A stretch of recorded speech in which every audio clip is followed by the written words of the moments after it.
Hi everyone, welcome you all to this video and in today's class। प्यारे बच्चों, आज के क्लास में हम लोग करने वाले हैं exercise 5A from S Chand composite mathematics of class 8th standard. तो ऐसा मैं मान करके चलता हूँ कि क्लास 6 और 7 में जब आपने अलजेब्रा किया होगा तो you all must be knowing that कि what is like terms and what is unlike terms, right. तो ये लाइक टर्म्स और अनलाइक टर्म्स आप लोगों को मालूम ही होना चाहिए। अगर नहीं मालूम होना चाहिए तो आइए मैं आपको इस वीडियो में थोड़ा सा शॉर्ट में एक्सप्लेन कर दे रहा हूँ। अगर हम लोग कोई भी अलजेब्रिक टर्म यहाँ पर लिखते हैं, सपोज कीजिए 2x², तो इसके दो पार्ट होते हैं। एक होता है जो नंबर्स होता है वो, और जो दूसरा होता है वो होता है वेरिएबल, यानी कि ये x²। तो बच्चों ये जो नंबर है इसको हम लोग बोलते हैं न्यूमेरिकल फैक्टर, और जो वेरिएबल है इसको हम लोग बोलते हैं लिटरल फैक्टर।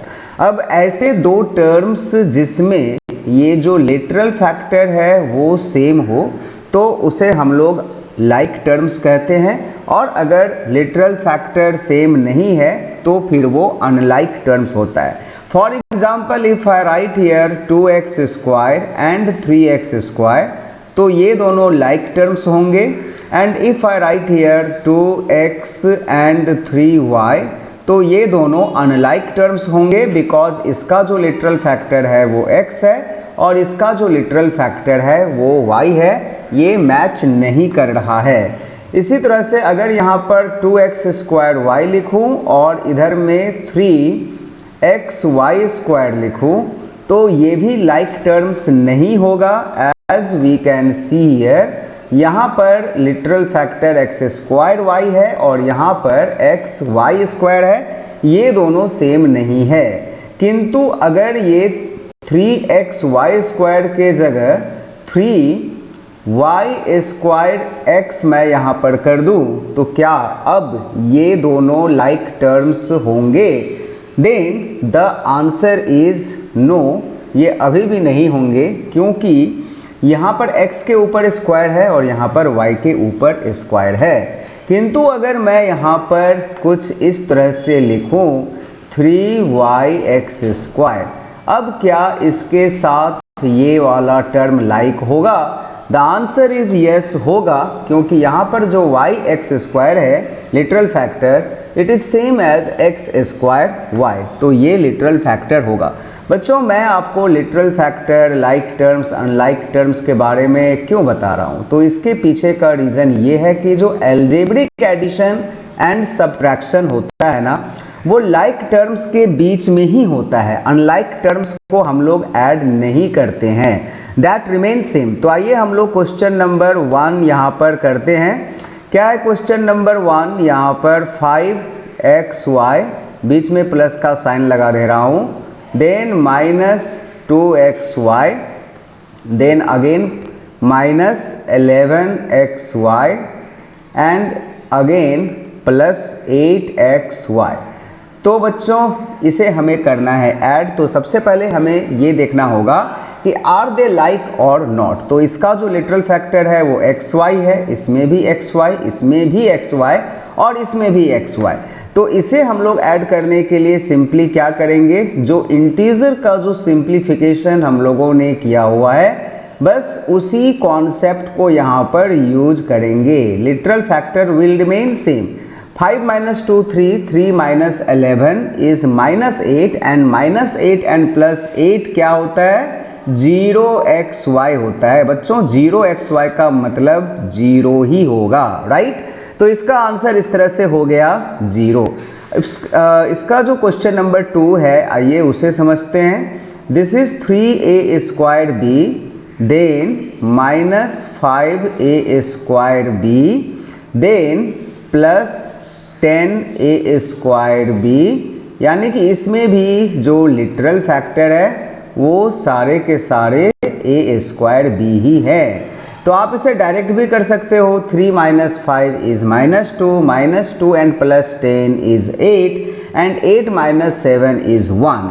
तो इसका आंसर 1a² b होगा, that means only a² b होगा। आइए अब एक सवाल यहाँ पर मैं करके दिखा रहा हूँ, which is number 4। 3a minus 2b then plus c। तो इसे मैं आपको जो है ना, ये हॉरिजेंटल मेथड था, अभी कॉलम मेथड में मैं आपको करके बताऊंगा। कॉलम मेथड में हम लोग क्या करते हैं, इसे अरेंज करते हैं, ऊपर नीचे लिख करके क्या करते हैं, अरेंज करते हैं। But while arranging the terms will keep this in mind कि जो लाइक टर्म्स है वो अपना एक के नीचे एक होना चाहिए, लाइक टर्म्स टुगेदर होना चाहिए। अलजेब्रिक एडिशन में in column method we can add from anywhere, क्योंकि यहाँ पर कैरी का कोई झमेला नहीं होता है, तो इंडिविजुअली सबको ऐड हम लोग कर सकते हैं। मिडिल में भी शुरुआत कर सकते हैं, राइट से भी कर सकते हैं, लेफ्ट से भी कर सकते हैं, but in general we start from the left side. तो 3 + 5 क्या होगा, 8a होगा। -2 एंड +6 क्या, +8 क्या होगा, 6 होगा। एंड ये c है, दैट मीन्स 1 है, तो 1 - 7 क्या होगा, -6c होगा। तो बच्चों इस तरह से जो इसका आंसर हो गया वो 8a + 6b -6c हो गया।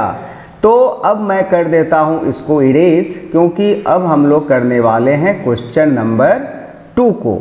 तो क्वेश्चन नंबर 2 यहाँ पर है सब्ट्रैक्शन। तो subtraction is just like the addition. इसमें सिर्फ क्या इसमें चेंज होगा, where it differs from the addition, आइए हम लोग जानते हैं।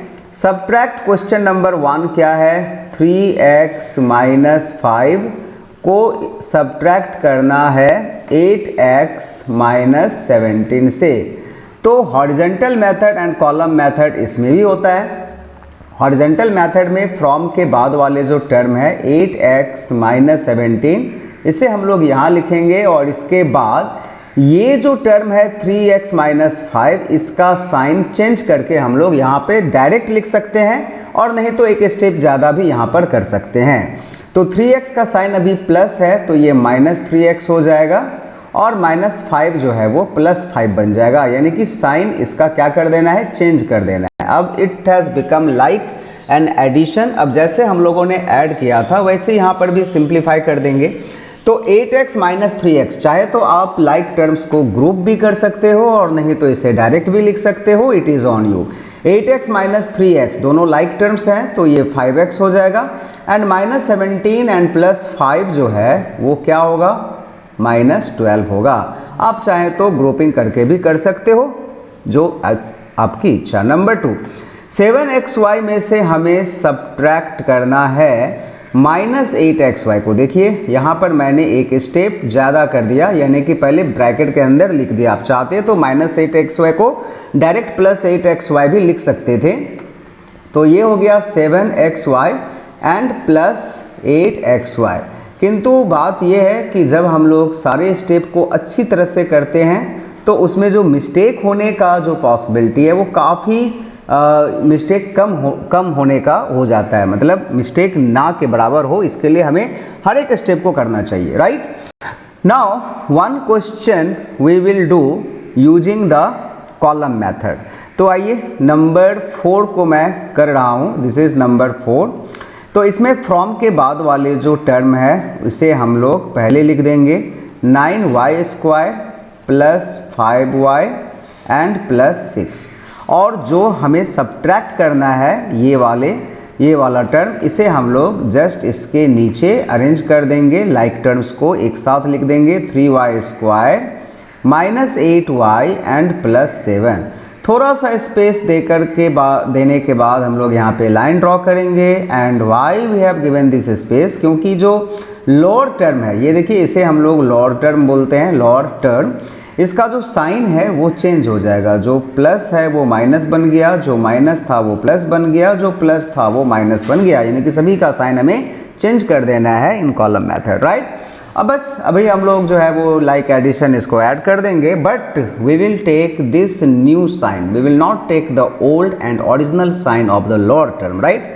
फॉर एग्जाम्पल 9 + 3 नहीं करना है बच्चों, 9 - 3 करना होगा, जो कि होगा 6y²। 5 प्लस 8 करना होगा जो कि होगा 13y एंड 6 माइनस 7 करना होगा जो कि होगा -1। और इस तरह से जो इसका आंसर है वो 6y square plus 13y minus 1 हो गया। अब हम लोग क्वेश्चन नंबर 3 को समझते हैं। तो बच्चों क्वेश्चन नंबर 3 में क्या है, two adjacent sides of a rectangle are this and this, find its perimeter. तो बच्चों पेरीमीटर का फॉर्मूला वी ऑल नो कि पेरीमीटर ऑफ अ रेक्टेंगल क्या होता है। तो पेरीमीटर ऑफ अ रेक्टेंगल होता है 2 multiply by sum of the adjacent sides, जिसे हम लोग लेंथ एंड ब्रेथ कहते हैं। इसका दूसरा मतलब ये भी हुआ कि सम ऑफ द एडजेसेंट साइड्स। तो अभी एडजेसेंट साइड्स का मतलब है यहाँ पर 3x square minus 5y square, and जो दूसरा है वो क्या है 7x स्क्वायर माइनस xy। तो हो गया plus 7x square minus xy।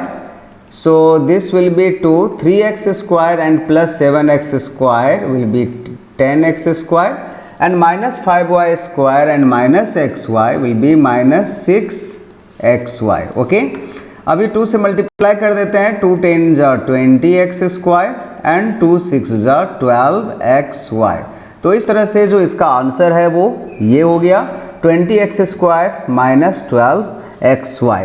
Okay, now the last question number 4 is the perimeter of a triangle is given and two of the sides of this triangle are also given, so find the third side। तो बच्चों third side of a triangle कैसे निकलेगा। तो third side निकालने के लिए हमें क्या करना पड़ेगा, पहले तो इसका जो दो साइड है वो हम लोग निकाल लेते हैं, उसका सम निकाल लेते हैं, सम ऑफ टू साइड्स। तो सम ऑफ टू साइड्स क्या क्या है, 2p square minus p and plus 1, और जो दूसरा साइड है वो है 11p square then minus 3p and plus 5 हो गया। तो 2p square plus 11p square हो जाएगा 13p स्क्वायर, माइनस p और minus 3p, minus p and minus 3p will be minus 4p and 1 plus 5 मिल करके हो जाएगा 6। तो बच्चों दो साइड का जो सम है वो हम लोगों ने निकाल दिया है। अभी हमें थर्ड साइड निकालना है ट्रायंगल का। तो थर्ड साइड जो होगा वो क्या होगा, पेरीमीटर माइनस दिस। तो what is perimeter, 7p square minus 8p and plus 9। अब इसमें से हमें सब्ट्रैक्ट करना है ये वाला टर्म, तो इसका साइन मैं एक ही बार चेंज कर दे रहा हूँ। तो माइनस 13p स्क्वायर हो गया, माइनस 4p जो है वो प्लस 4p बन जाएगा, सब्ट्रैक्शन है इसीलिए, और प्लस 6 जो है वो माइनस 6 बन जाएगा। तो बच्चों इसका जो आंसर है वो मैं लिख रहा हूँ 7p square and minus 13p square. तो 7 माइनस 13 क्या होगा, 7 minus 13 will be minus 6p square हो गया। Minus 8p and plus 4p जो है वो माइनस 4p होगा एंड 9 माइनस 6 जो है वो प्लस 3 होगा। तो बच्चों इसका आंसर जो है वो क्या हो गया, minus 6p square minus 4p and plus 3, ये इसका आंसर हो गया third side of a triangle. So इस तरह से जो एक्सरसाइज 5A है वो कंप्लीट हो गया। नेक्स्ट डे के क्लास में we will be doing exercise 5B। So that's all for today's class. Thank you everyone for watching this video till the end. Bye bye.